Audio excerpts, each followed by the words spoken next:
Dieu a appelé un homme, c'est toi. Et tu as quitté les autres, tu es venu. Et là, tu t'attends au deuxième appel pour t'établir, te confier un travail. Tu ne viens pas à l'église pour t'asseoir chaque jour et écrire, rentrer à la maison et revenir faire la même chose 2 ans, 3 ans, 4 ans, 10 ans. Tu ne vois pas que c'est fatigant? Regarde, tu fais la même chose chaque jour de culte. Malheureusement, beaucoup n'évoluent pas, malgré les notes pleines dans les cahiers.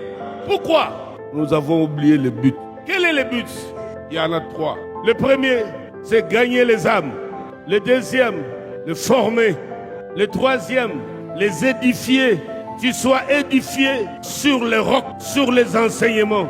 J'ajoute le quatrième, les préparer pour l'enlèvement. Je commence par le premier, gagner les âmes. Une église qui ne gagne pas les âmes devient une religion. Un chrétien qui n'évangélise pas, il est foutu, il est mort.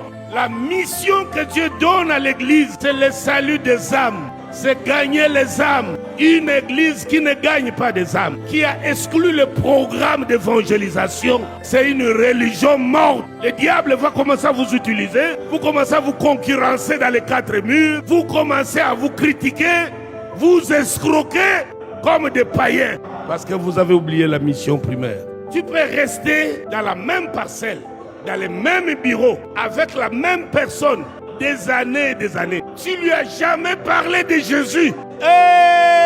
Nous, on n'a pas grandi comme ça. On ne nous a pas montré Jésus comme ça. Pas Jésus qu'on cache dans la Bible, qu'on cache dans les 4 murs de l'église. Non, non, non, non, non.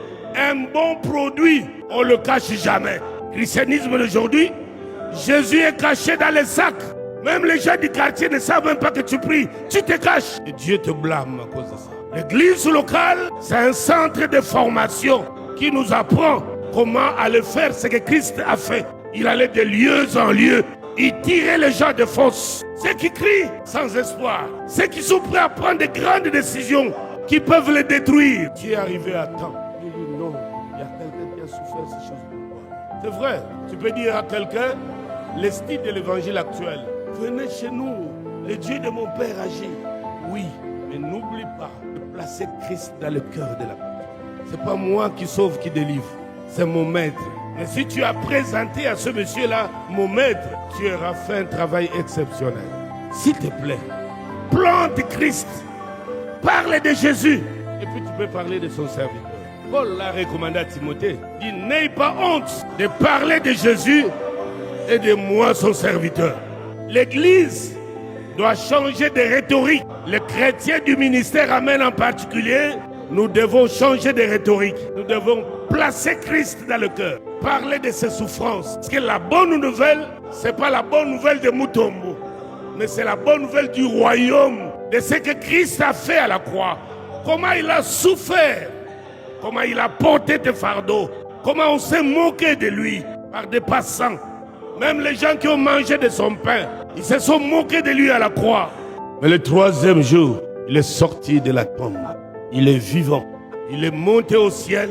50 jours après, il a accompli sa promesse. Le Saint-Esprit est venu. Les gens ont parlé à langue. Le ciel est venu sur la terre.